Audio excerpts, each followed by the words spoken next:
Okay, I'm a stripper. I take off my clothes for money, so I consider myself a sex worker as well.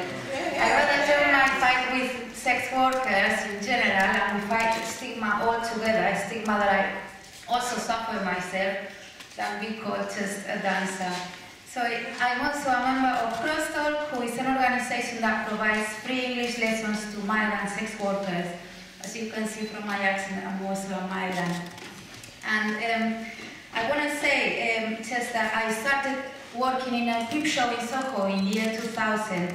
There were all the strip clubs there where they were paying the dancers or the strippers to work there. Now, in the year 2014, 14 years later, we have to pay to the clubs to be able to do our jobs. Funnily enough, it's 40 pounds now that we pay, that I pay in the club where I work, when before I was getting paid 40 pounds to work.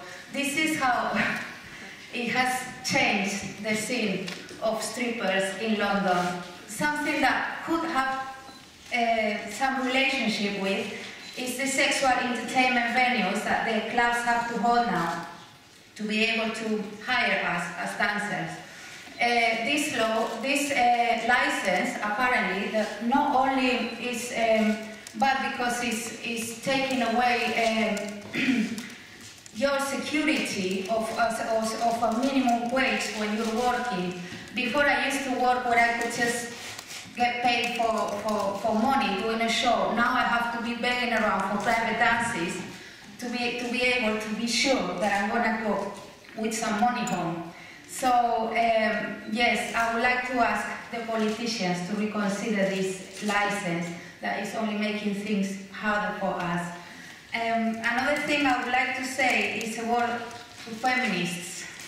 That these radical feminists that they're like empathizing now with radical Catholic groups, which looks quite horrible to me.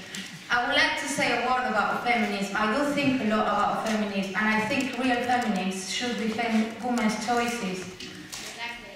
Yeah. And it's not about certain women who probably have more power than us, telling us what's best for us. Yeah. Maybe, I don't know, a last word to say that this sexual entertainment venue has only the clubs. It's us who are paying for this very expensive fee that the house has to pay. It's the dancers who are paying this, but the clubs are only making more profit because more and more girls decide to go and work in strip clubs, and the clubs are only being very happy about the fact that they're charging every dancer now to pay money, and there's always more and more dancers, so it's only making us more vulnerable. Thank you.